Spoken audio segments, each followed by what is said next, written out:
नमस्कार, मैं हूं आपके साथ अंकिता पाल और आप सभी का हमारे छत्तीसगढ़ में स्वागत है। रुक करते हैं खबरों की तरफ।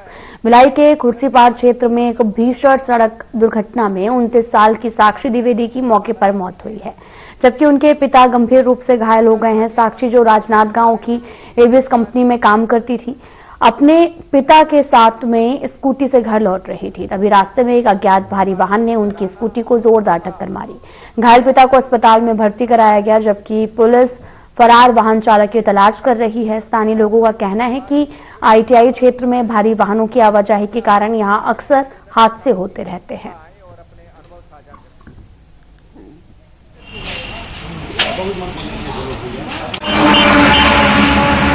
भांजी है, बड़ी भांजी है, 2 बहन है वो लोग, और राजनांदगांव में उसका ससुराल है। ससुराल से वो अपने घर आ रही थी।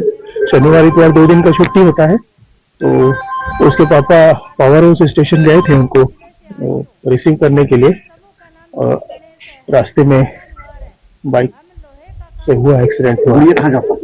गुड़िया एबीस, राजनांदगांव का एबीस ग्रुप है, वहाँ पे जॉब करते थे। हाल में फरवरी में, लास्ट फरवरी में शादी हुआ था। ससुराल नांदगांव में? ससुराल नांदगांव में। यहाँ मतलब कुछ फंक्शन में शामिल नहीं, वो शनिवार को 2 दिन का छुट्टी रहता है, तो वो मम्मी पापा के साथ में थोड़ा समय तो आ जाती है। हाँ, पापा को चोट लगी है, हाथ में पैर में लगा है उनको। आपका नाम? मेरा नाम नरेश कश्यप है, मैं उनका भांजा हूँ, मामा हूँ, वो मेरी भांजी थी।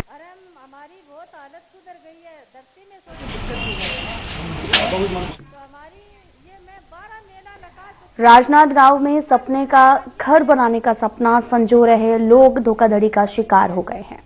मामला 2019 और 2020 का है, जहां लोग जमीन खरीदने के लिए एक ठग का शिकार हो गए हैं। न जमीन की रजिस्ट्री हो पाई है और न ही उनका पैसा वापस मिल पाया है।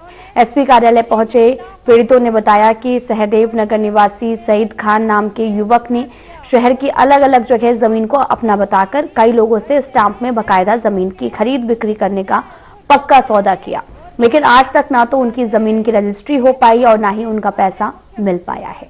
कई सालों सईद खान घूमता रहा, बकायदा थानों में पैसा देने की बात खुद लिखकर देता रहा, लेकिन आज तक पैसा नहीं दिया गया। कई लोग इसके शिकार हो गए हैं। पीड़ित ने आरोप लगाया कि स्टाम्प में इकरारनामा करके लाखों रुपए के लेकर डकार गए हैं, जिसकी शिकायत करने पीड़ित लोग एसपी कार्यालय पहुंचे। वहीं एसपी अंकिता शर्मा ने पूरे मामले की जांच कराकर एफआईआर करने की बात कही है। हरियाणा राज्य ग्रामीण आजीविका मिशन के इस तत्वावधान में ये जो मेला है, जमीन का धोखाधड़ी हुआ मेरे साथ भी। सैदो नगर में रहता है सईद खान, है ना, वो लखोली बाईपास में जमीन दिखाया है कि प्लॉट था, 5,000 स्क्वायर फीट आप रख लो। एग्रीमेंट किया, सब किया, उसके बाद पैसा भी लिया 6 लाख रुपया, है ना। और 2019 का मामला है, तो हम उसको समय भी दिए, चलो भाई आज नहीं कल वापस कर दो देगा, वो भी दूसरे की जमीन था, तो अभी तक पैसा वापस नहीं किया है। वो क्या बोलता कि आज दूंगा कल दूंगा, दे ही नहीं रहे। पहले और कहीं शिकायत की? और बसंतपुर थाना भी शिकायत हुआ है। क्या हुआ? तो वहाँ भी कुछ नहीं हुआ, जांच चल रहा था बोले, उसके बाद कुछ नहीं किया। ऐसा कितने लोग का केस सामने आ रहा है? कितने लोग का? ऐसे ही तो कम से कम 10 आदमी का होगा जिसके साथ ऐसा किया है। नॉलेज? हाँ। आप लोगों ने जब पैसा दिया, लेन देन किया, उस समय जांच पड़ताल नहीं की उसके बारे में? जांच पड़ताल की, एग्रीमेंट किया था सामने वाले के साथ, तो एग्रीमेंट को कैंसिल कर दिया हो, और हम लोग का पैसा वापस करूंगा बोले, वापस ही नहीं किया। आपके पास क्या लिखा पड़ेगा? कम से कम 4-5 एग्रीमेंट है मेरे पास। एग्रीमेंट हम वो सईद खान निकटन है, जो जमीन को हमको बेचने के लिए बोला, लेकिन पैसा भी लिया, और उसके बाद फिर वो ना जमीन दे रहा है, ना ही वो पैसा वापस कर रहा है। इस मामले में हम नगर पुलिस अधीक्षक के पास आए हैं कंप्लेन देने के लिए। कितना जमीन था, कितना पैसा लिया? 1000 स्क्वायर फीट का जमीन को बेचने के लिए, मतलब मुझे बेचने के लिए उसने करीबन 2,30,000 रुपये लिया है। 2,50,000 का सौदा हुआ था। तो क्या कुछ लिखा पड़ी आपके पास? जी, लिखा पड़ी है। हमने जो स्टाम्प पेपर में हमने साइन करवाया था, और उसका नोटरी भी कराए थे कि, और उसमें बकायदा सब चीजें दर्ज है कि ये खसरा नंबर है, और जबकि वो खसरा नंबर अभी हम पता चल रहा है कि वो उसका भी नहीं है जमीन, और वो धोखाधड़ी करके हमको दूसरे किसी का जमीन हमको क्या कर रहा है। हम चाहते हैं कि वो हमारा पैसा वापस करे, और जो भी हम उसके चलते हम सफर कर रहे हैं, जो हमको परेशानी हुई है, वो उसका हमको न्याय मिले करके। पूरा नंबर मेरा नाम है निरंतर पलाई और मैं वार्ड नंबर 4 नया ढाबा का रहने। कुछ लोग प्रार्थी के रूप में आए हुए थे 2019 में। इनका जो बताए हैं उनके अनुसार 2019 में किसी ने कोई पर्टिकुलर जमीन दिखा के उनसे पैसे लिया है, जबकि वो जमीन वास्तव में उनकी नहीं थी। उन्हें थाना भेजा गया है, एक बार उसकी तस्दीक कर लेंगे। यदि ये घटना सत्य हुई तो उस पर तत्काल एफआईआर किया जाएगा। बीजापुर जिले में लगभग 2 से 3 महीने पहले उत्तर प्रदेश के 3 व्यापारी लापता हो गए थे, जो गांव-गांव जाकर कपड़े, तिरपाल और अन्य घरेलू सामान बेचने का काम करते थे। इनकी पहचान अल्ताफ, शोएब और इमरान के रूप में हुई। इनके परिजनों ने दावा किया कि वे नक्सल प्रभावित क्षेत्रों से गायब हुए हैं, जिसमें उनके अपहरण की आशंका ज्यादा है। परिजन काफी समय से प्रशासन और पुलिस से अपील कर रहे हैं और इन तीनों की खोजबीन जल्द से जल्द की जाए। अगर वे कहीं पर भी मिले तो उन्हें छोड़ दिया जाए। इस मामले में सिर्फ इमरान की गुमशुदगी की रिपोर्ट है। भोपालपट्टनम थाने में 12 सितंबर को दर्ज की गई थी। बाकी 2 खबरें मीडिया के जरिए पुलिस के संज्ञान में आई। तो वहीं पुलिस और प्रशासन का कहना है कि बीजापुर जिला पुलिस ने घटनाओं की पुष्टि करते हुए जांच शुरू कर दी है, लेकिन अभी तक इन लापता लोगों का कोई भी सुराग नहीं मिला। पुलिस अधिकारी परिवारजनों से लगातार संपर्क बनाए हुए हैं।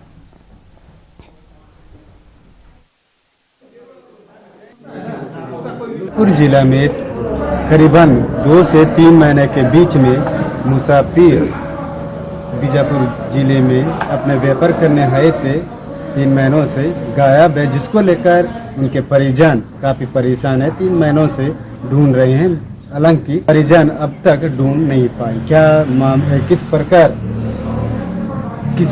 क्या काम करने के लिए आए थे और वो किन किन क्षेत्रों में जाकर गायब हुए हैं, उनके फैमिली के माध्यम से जानने का प्रयास करेंगे। आपका नाम क्या है? सर मेरा नाम मोहम्मद जुनैद जी। यहाँ पे जो आप मुसाफिर जो आए थे, कितने लोग आए थे?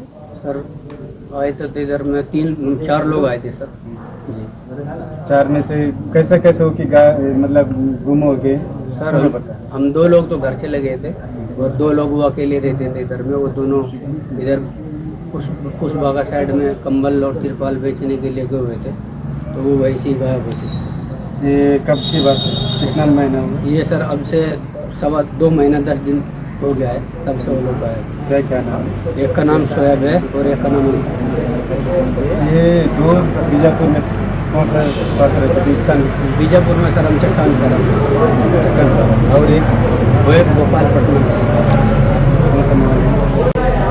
सर मस्जिद के पास में रूम है सर, वहीं पर। जब से घूमे हैं तब से आप लोग इस प्रकार प्रयास कर रहे हैं उनको ढूंढने का? सर उनकी जो पुलिस प्रशासन हो गया, जिला प्रशासन, वो आपकी किस प्रकार मदद कर रहे हैं? सर हम खोज रहे हैं, हम लोग को ढूंढ रहे हैं, जा रहे हैं, चारों तरफ ढूंढ रहे हैं, लेकिन उनका कोई थोड़ा सा नहीं मिल रहा। अच्छा, आप लोग जब ढूंढने जा रहे हैं तो क्या जिस क्षेत्र में जाकर आपके आदमी गुम हो गया, क्या वहाँ के ग्रामीणों से बातचीत की? जी वहाँ के ग्रामीणों से बातचीत की है सर। तो क्या बोल रहे हैं कि इधर आए थे, इधर आए थे वो लोग यहाँ से, लेकिन वो काम फेरी करके तिरपाल अपना धंधा करके इधर से वापस चले गए। तो जब आप लोग यहाँ पे मुसाफिर करने आते हैं, ये बीजापुर जिला कोई भी जिला जाने से पहले वहाँ के जो मेन थाना होता है, वहाँ पे सबसे पहले आप लोग अपना दर्ज करते हैं? ये करते हैं सर, लेकिन यहाँ पे नहीं कराए थे। यहाँ पे और भी कंबल तिरपाल बेचने वाले थे, घूम रहे थे, हमने सोचा ऐसे ही बेच लो, हम लोग भी ऐसे ये गलती हो गई सर। तो फिर पुलिस प्रशासन क्या थाना में जाने के लिए सर पुलिस में थाने में रिपोर्ट लिखाने के लिए गए हैं, तो हमारा रिपोर्ट वगैरह सर नहीं हुआ। क्या बोले मुसाफिर नहीं लिखाया है तो नहीं हुआ आपका रिपोर्ट जाओगे। तो अभी क्या चाह रहे हैं सर? हमारा बस अभी तो हाथ जोड़ के हमारा यही, अगर नक्सल संगठन के पास में वो लोग हैं, हाथ जोड़ के तो उनको सुरक्षित रिहा कर दिया जाए। घर वाले माँ बाप बहुत परेशान है। आपको क्या लगता है ये नक्सली या उनके साथ कोई गलत सर? हमको तो सर किन पर संदेह? हमको संदेह सर यही है, उन लोगों को अगवा क्या हुआ है और वो लोग उनको अगवा क्या हुआ है सर, उन्हीं के पास में है। अगर इधर उधर हो गए तो अब तक क्या जाते सर? आप जिस क्षेत्र में गए उधर क्षेत्र में कैंप लगी है, इन कैंपों में इन लोग एंट्री करके उससे इसका जानकारी आप लोग निकाले? जी ढूंढे हैं, उधर में जानकारी निकाले तो उधर में कोई जानकारी नहीं, कैंपों में कोई एंट्री वगैरह का जानकारी मिला? नहीं मिला सर। उधर बिना एंट्री अंदर घुसे नहीं, उधर में दिया नहीं एंट्री उनको, दिया नहीं जानकारी। आपका क्या नाम है? नाम सलीम है सर। जी, आपका क्या लगता है? मेरा भाई है जी, मोहल्ले का ही, मेरा मामा का लड़का है। 3 महीने हो गए सर जी, बहुत परेशान है, बच्चे भी बहुत परेशान है, घर पे छोटे छोटे बच्चे हैं सर, बहुत परेशान है, ढूंढते सर हम लोग परेशान हो गए सर जी। हमारा तो यही है, जो उनके पास हो उनसे अपील है, उनको छोड़ दिया जाए। बहुत परेशान है, छोटे छोटे बच्चे हैं सर, कमाने खाने के लिए आए थे यहाँ पे, बहुत परेशान है सर।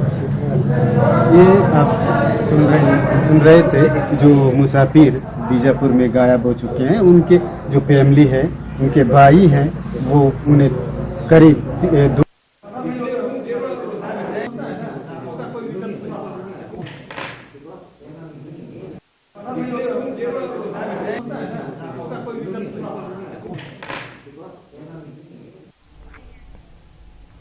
कांकेर जिला खनिज संपदा से भरा हुआ है। यहां पर लो एस्क के लिए अनेक माइनिंग कंपनियां काम कर रही हैं। राज्य सरकार भी माइन से करोड़ों रुपए का राजस्व प्राप्त करती है, लेकिन माइंस प्रभावित क्षेत्र के लोग मूलभूत सुविधाओं से वंचित हैं, जिसे देखते हुए केंद्र सरकार ने फैसला लिया है कि माइंस प्रभावित क्षेत्र के 15 से 25 किलोमीटर की दूरी में विकास कार्य कराए जाएंगे। कांकेर कलेक्टर नीलेश से बात करने पर बताया कि सरकार के गाइडलाइन के हिसाब से कार्य होंगे। आने वाले समय में माइंस प्रभावित क्षेत्र में विकास कार्य देखने को मिलेंगे।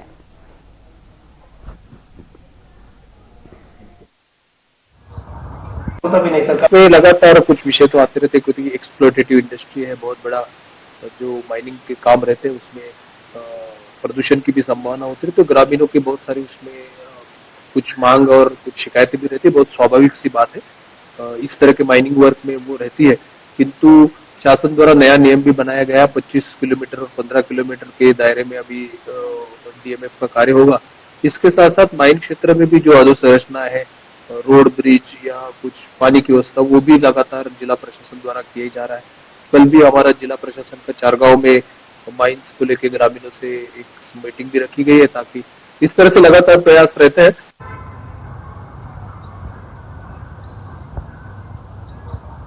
भी नहीं सर, कभी आपसे निवेदन भी नहीं किया हूं। चलो देखते ना। 15 नवंबर से जिले में धान खरीदी शुरू होने के साथ ही अवैध धान खपाने वाले कोची अभी सक्रिय हो गए हैं, तो वहीं प्रशासन ने सीमावर्ती क्षेत्रों में कड़ी चौकसी कर दी है। कलेक्टर जितेंद्र यादव के निर्देश पर राजस्व, खाद्य और कृषि उपज मंडी के संयुक्त दल ने 25,42,000 रुपए मूल्य का 820 क्विंटल 2050 कट्टे अवैध धान जब्त किए हैं। ये धान खुर्सीपार के धान उपार्जन केंद्र में ग्राम सेमरा के एक कोचिए से जब्त किया गया है, और वहीं डोंगरगढ़ एसडीएम ने जब्त किए गए धान के मामले पर कार्रवाई की है। कलेक्टर ने बताया कि अब तक 50 लाख रुपए से अधिक का अवैध धान जब्त किया जा चुका है और यह कार्रवाई आगे भी जारी रहेगी।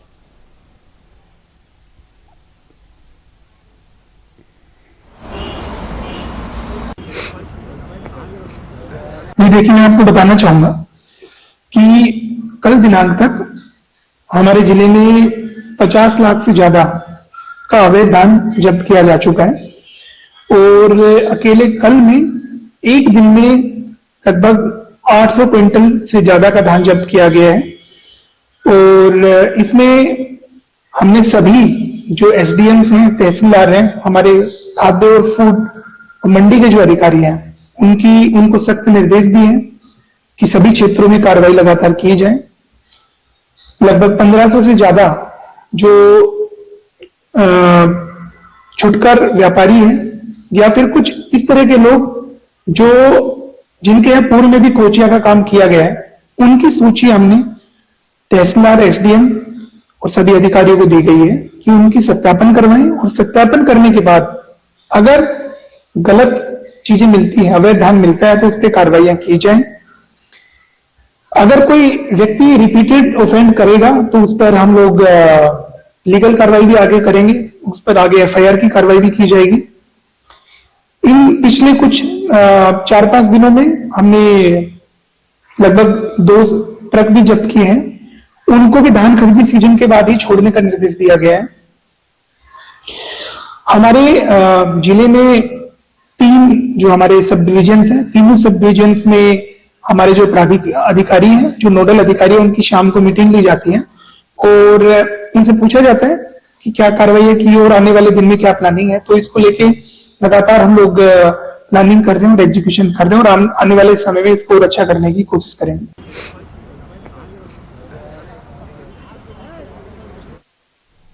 फिलहाल यहाँ रुकते हैं एक छोटे से ब्रेक के लिए।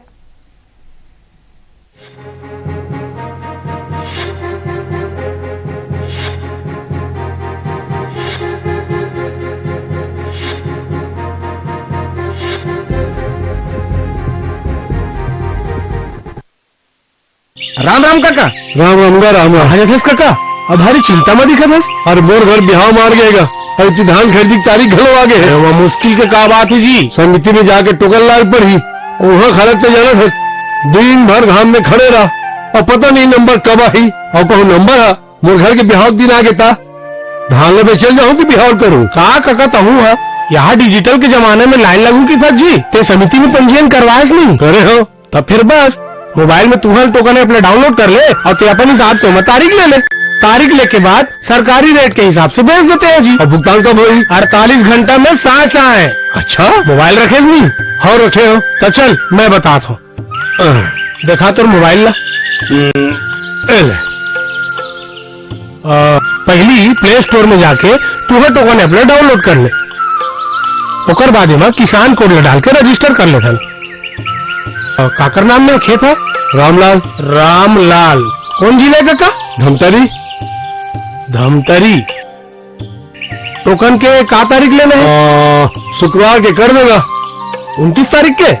हाँ हाँ ले ये दे OTP आ गए तो टोकन कट गए। दिखा ये ले देख।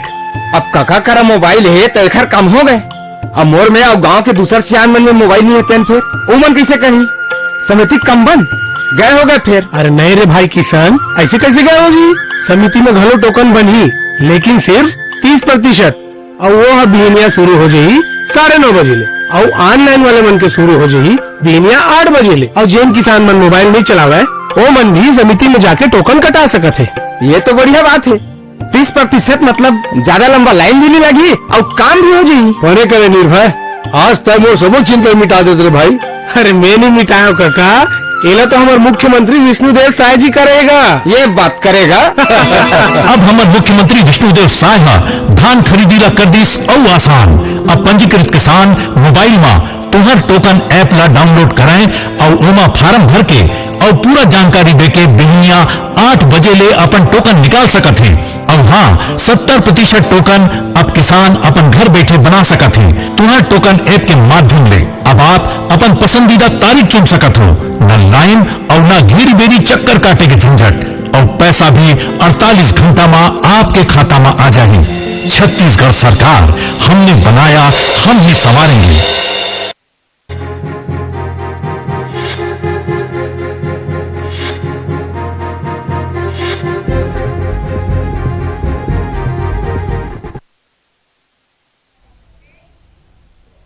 ब्रेक के बाद स्वागत है आप सभी का। रुख करते हैं खबरों की तरफ।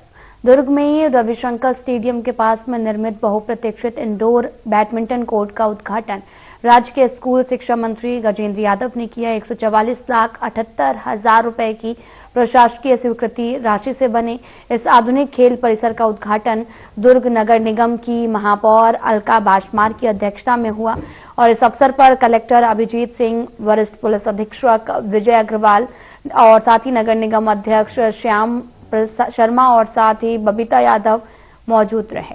साथ ही शुभारंभ में खिलाड़ियों को आधुनिक सुविधाएं मिलेंगी। शहर में खेलों को बढ़ावा मिलने की उम्मीद है और आयोजन में दुर्ग बैडमिंटन क्लब और अन्य महत्वपूर्ण व्यक्तियों की भूमिका रही।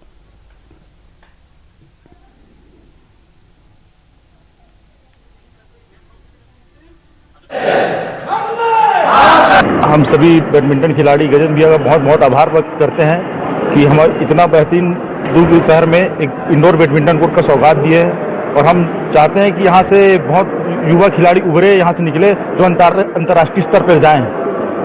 जो सुविधाएं यहाँ पे अभी उपलब्ध कराई गई है उससे आप लोग संतुष्ट हैं कि कुछ और सुविधाएं जिसकी मांग आप लोग आगे रखना? बहुत संतुष्ट हैं। हम जो चाहते हैं उससे हमको और ज्यादा ही मिला है। देखिए, हम सभी मित्रगण जो हैं बहुत लंबे समय से इस बैडमिंटन कोर्ट का इंतजार कर रहे थे और हम बहुत सालों से बाहर ग्राउंड में ओपन में खेलते थे।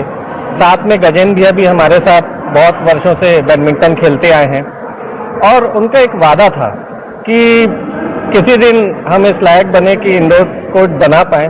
हम अगर मंत्री बने तो हम सबसे पहला काम यही करेंगे कि आप लोगों के लिए बैडमिंटन कोर्ट बनाएंगे। और उन्होंने अपना वादा निभाते हुए जैसे ही उन्हें विधायक बने तो सबसे पहले यहाँ का भूमि पूजन करवाया। सबसे पहला काम उन्होंने ये करवाया और आज 1-1.5 साल के अंदर हमारे लिए ये कोर्ट खेलने के लिए तैयार है। तो हम सभी मित्रगण गजेंद्र भैया का बहुत बहुत धन्यवाद देते हैं और हम सभी लोग इतने खुश हैं बिकॉज हम लोग को बहुत लंबे समय से इस चीज का इंतजार था जो आज हम लोग का सपना सालों का पूरा हो रहा है।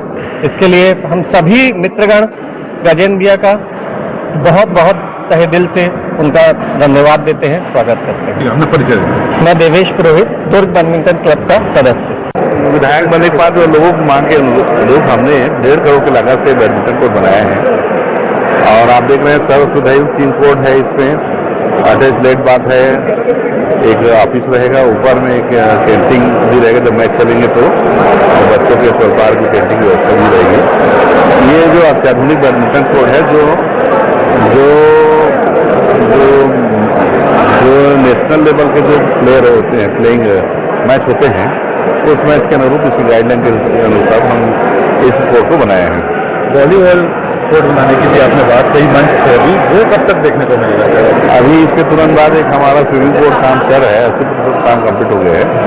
स्विमिंग के बाद हम लोग वॉलीबॉल भी चाह रहे हैं। वॉलीबॉल क्योंकि पुलिस लाइन पहले वॉलीबॉल में छोटा सा भी बंद हो गया है, फिर चाह रहे हैं कि वो वॉलीबॉल में चले ताकि यहाँ बच्चों को वॉलीबॉल भी खेलने को मिले। नसबंदी में जो 2 महिलाओं ने अपनी जान गंवाई थी, कल उनके परिवार से आप मिलने गए थे, क्या कुछ बात हुई और शासन के द्वारा उनको किस तरह से मदद किया जाए? अभी तो सरकार सहयोग राशि मैंने उनको अपनी ओर से दिया है।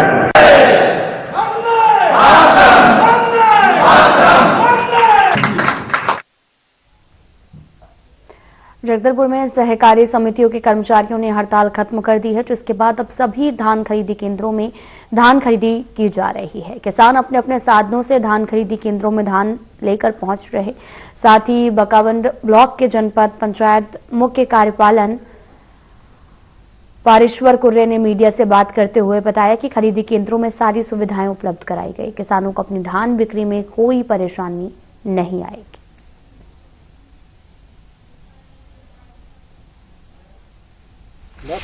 धान खरीदी केंद्र में आज 3 टोकन का धान खरीदी किया गया है और वर्तमान में अभी तक 6 टोकन काटा जा चुका है। आज 182 कुंटल का धान खरीदी किया गया है। जिला प्रशासन की ओर से सुचारू रूप से संचालन के निरंतर निर्देश दिया जा रहा है। उसके परिपालन में हम सभी धान खरीदी केंद्रों में हम प्रयास कर रहे हैं कि अच्छे से अच्छे सुलभता से सभी हमारे हितग्राहियों का, किसान भाइयों का धान खरीद सके। अभी तक हमारे यहाँ धान खरीदी हुई है बकावंड में, उसके बाद मूली में भी खरीदी हुई है, छोटे देवड़ा में भी खरीदी हुई है और आज सरगीपाल का भी टोकन 3 किसानों के द्वारा टोकन कटाकर धान लाए हैं खरीदी केंद्र में। उनका तौल शुरू है, हमाल की व्यवस्था भी हो गई है। अभी तो कोई असर मतलब उतना नहीं हुआ था कि शुरुआत में ही इन लोगों का हड़ताल अभी आज दिनांक पर मतलब समाप्त कर दी गई है।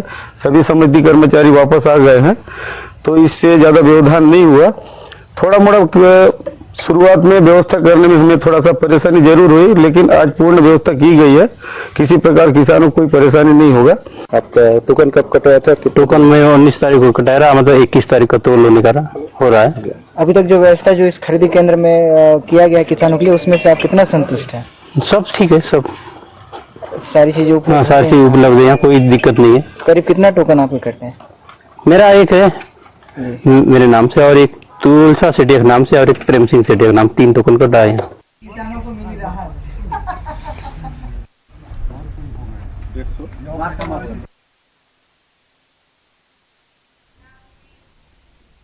फिलहाल बुलेटिन में इतना ही। नमस्कार।